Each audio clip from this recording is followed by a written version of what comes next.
რა ტიპის ურთიერთობას აყალიბებს ქართული ოცნება ქვეყნის სტრატეგიულ პარტნიორთან და პროცესების რა მიმართულებით განვითარებას უნდა ველოდოთ სამომავლოდ. ამ თემაზე საუბრობთ საგარეო საქმეთა მინისტრის ყოფილი მოადგილე ეკონომიკური პოლიტიკური კვლევის ცენტრის უფროსი მკვლევარი გიგი გიგიაძე გვერდდება გადაცემაში. დილომშვიდობისა ბატონ გიგი, მადლობა რომ იღებთ გადაცემაში მონაწილეობას და პირველ რიგში მინდა გთხოვოთ შეფასება იმ განცხადებების, რაც ვნახეთ ბოლო 2 დღის განმავლობაში, როგორც საელჩოს მხრიდან, ისე გუშინ უკვე ივანიშვილის პასუხის სახით.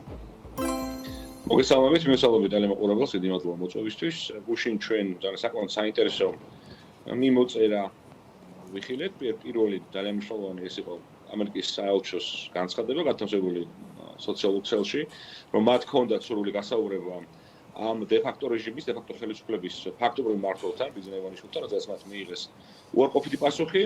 ხოლო თავად რამდენიმე საათში გამოქვეყნებული ივანიშვილის წერილი და შევიტყვეთ, რომ თურმე რა იყო ამ ვარის მიზეზი, ამ ასე ვთქვათ, უარყოფითი პასუხის გაცემის მიზეზი და როგორ ახსნა ეს თავად ბიზნეს ივანიშვილმა.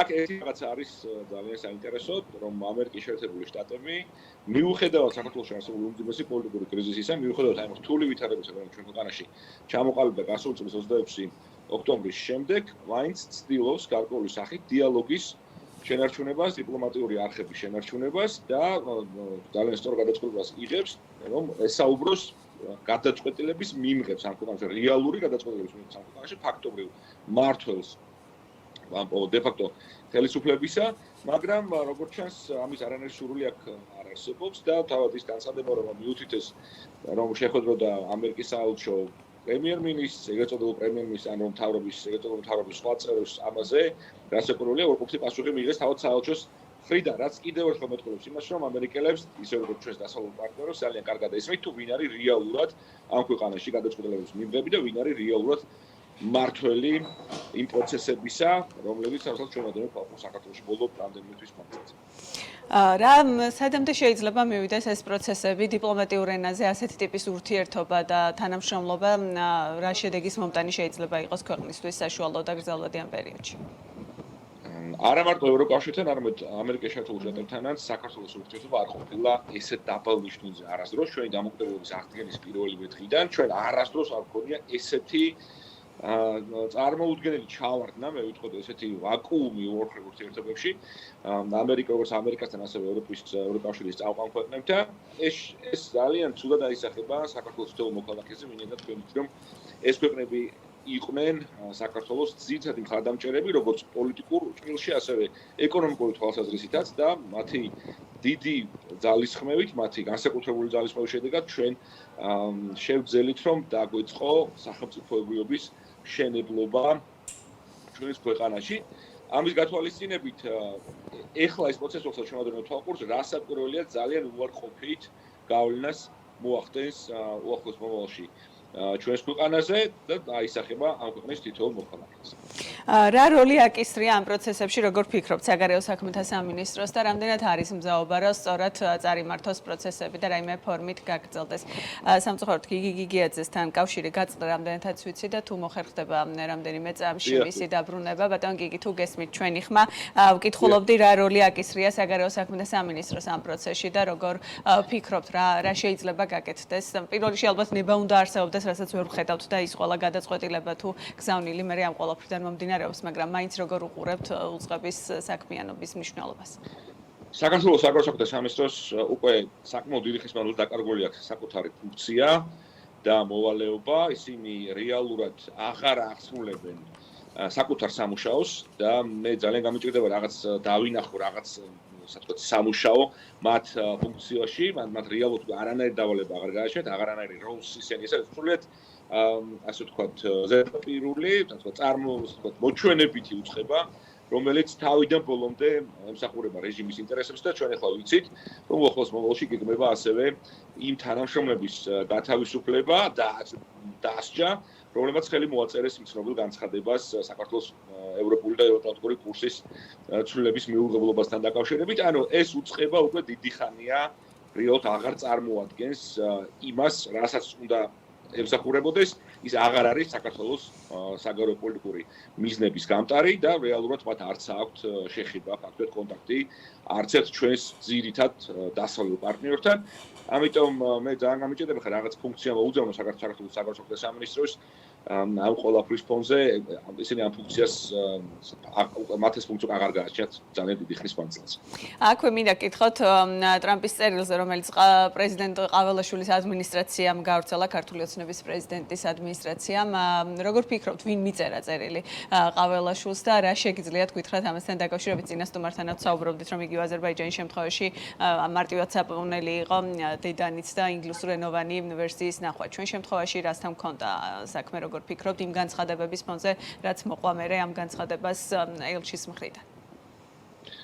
იცით რა არის, მე არ მინდა სპეკულაციები დავყავდე, მაგრამ ძალიან დიდ გაკვირვებას იწვევს, რომ თუ ეს წერილი რეალურად არსებობს, თუ მართლა ფიზიკურად არსებობს ეს წერილი, ანუ პრეზიდენტ ტრამპის მისაუცი წერილი ყაველაშვილის სახელზე, ეს წერილი სადღაც უნდა იძებნებოდეს მისი დედანი, ანუ ორიგინალი, ინგლისურ ენაზე.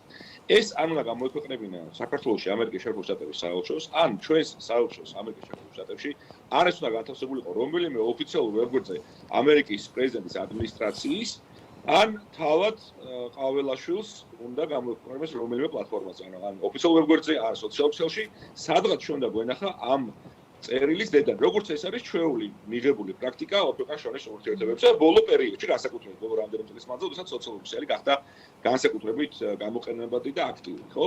ჩვენ ვიხილეთ იმ წერილის ასლი, რომელიც გამოგზავნა სახელმწიფო მდივანმა რობიომ რამდენიმე კვირის წინ, რომელიც გავრცელდა ამერიკის შეერთებულ შტატების საელჩოს საქართველოში, მაგრამ პრეზიდენტის წერილი, რომელიც თურმე განკუთვნილი იყო მისაუცი წერილი 28 მაისს მიხეილ ყაველაშვილისამი, ეს წერილი არ იძებნება არსად. მე კიდევ ერთხელ არ მინდა რომ დავყავდეს, იმიტომ რომ ვერ წარმომიდგენია, პირდაპირ ვამბობ, ვერ წარმომიდგენია, რომ ამ კალიბრის, ამ მასშტაბის ტყუილი შესაძლებელია რომ გავრცელებულიყო და ამასთან მქონდეს საქმე, მაინც ბოლომდე არ მჯერა იმისა, რომ ეს არის თავიდან ბოლომდე ტყუილი, მაგრამ მაინც ველოდები, რომ რაღაცა ფორმით მოხდება ამ წერილის, ამ გზავნილის ოფიციალური დედანის გამოქვეყნება და სადმე ჩვენ ამას ვიხილავთ. თუმცა ეს არ არის ახლა მნიშვნელოვანი, ჩვენ ამას დიდი ყურადღება და განსაკუთრებით უნდა დავუთმოთ, ვინაიდან ჩვენ ძალიან კარგად ვიცით თუ რა არის ამერიკის ახალი ადმინისტრაციის დამოკიდებულება, ხო?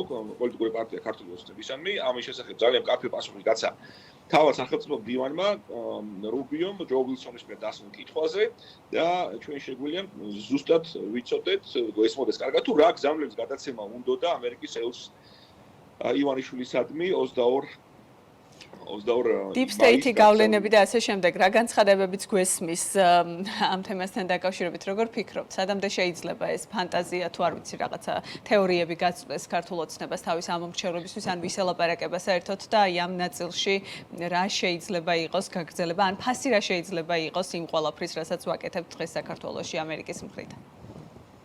ხო, მე ძალიან არ მინდა გავიმეორო ხეს ტერმინოლოგიას, რომლებიც თქვენ ახსენეთ, იმიტომ რომ ეს იმდენად აბსურდული მოცემულობაა და იმდენად დიდი, ასე ვთქვათ, წარმოუდგენელი ტყუილია, რომ არ ვიცი ვის არწმუნებენ, ვის აჯერებენ ამ ტყუილს, მათ შორის თავიანთი მხარდამჭერების რიგებშიც, ვინ გონიათ, რომ ამას დაიჯერებს, ხო?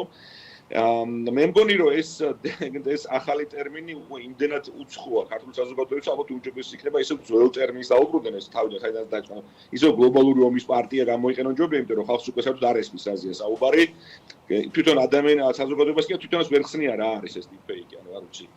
ამისა ვერ კომუნიცირებას ვერ ახდენენ ადამიანებთან, ამ სრული ტყუილისა, რასაკვირველია და ამას რასაკვირველია ერთადერთი ახსნა იქნება ამაზე პასუხი არის ის რეალობა, რომელიც შეიქმნა ამერიკაში ბოლო თვეების მანძილზე, ეს არის მეგობარი აქტის მიღება და შემდგომ სანქციების პროცესის გაგრძელება. ეს თქვენ იცით რომ მეგობარი აქტი დაიძრა, ეხლა ეს განხილვა იქნება სენატში, შემდეგ იქნება გადაწყვეტილება მიღებული პრეზიდენტის ადმინისტრაციაში და ყველა ის ადამიანი საქართველოში, რომელიც პასუხისმგებელია საქართველოს დემოკრატიული ინსტიტუტების უკუსვლაზე, საქართველოში ადამიანის უფლებების შელახვასა და სამართლებრივი სახელმწიფოს ფაქტიურად ჩამოშლაზე აგებს შესაბამის პასუხს. მადლობა. და ამაში როგორც მომავალში ვიხილავთ. ეხლა რამდენიც არ უნდა ვისაუბროთ ჩვენ რაღაც აი ამ სრულადუტოპიურ წარმოუდგენელ სიცრუეზე, ხო, რაღაც გაუგონარე ტერმინი რაც მე ახალი ტერმინები მოვიგონთ, რომელიც ქართულ საზოგადოებას ფაქტობრივად არც ესმის და ეს იგებენ რაზე საუბარი, ეს რეალობას არ შეცვლის ჩვენი ქვეყნისთვის სამწუხაროდ. და განსაკუთრებით არ შეცვლის რეალობას იმ ადამიანებისთვის, რომლებიც აი ესეთი ტყუილებით მიმართავენ, ასე იგი, შორწყულს აყენებენ საქართველოს მოსახლეობას და თავის მხრივ ასევე ძალიან დიდ შორწყულს აყენებენ ჩვენს დასავლელ პარტნიორებს, მათ შორის ამერიკას შეერთებულ შტატებს. მადლობა. გიგი გიგიაძეს უსმენდეთ საგარეო საქმეთა მინისტრის ყოფილ მოადგილეს და ეკონომიკური პოლიტიკის კვლევის ცენტრის უფროს მკვლევარს.